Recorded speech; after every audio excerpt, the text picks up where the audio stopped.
Hi guys! Good afternoon, good morning everybody. Welcome to our channel. Calamansi plants.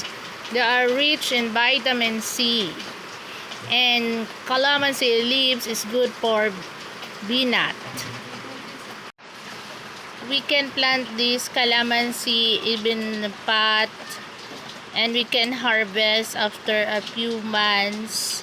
And the leaves are very effective also. Then the fruits is good for vitamin C and used in sausawan. Local plants in our areas. Next is the insulin plant.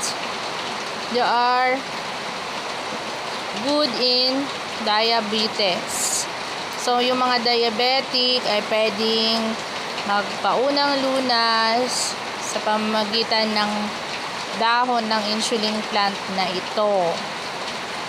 So, madali lang itong buhayin. Even also in the pot, we can plant this insulin plant. Third is the gomamela. Ang gomamela ay matatagpuan siya kahit saang lugar. May mga variety siya.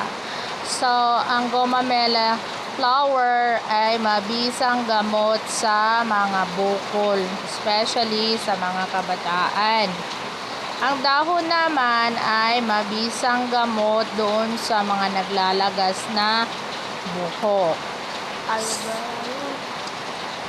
Maraming useful uses ang ating mga halaman sa paligid.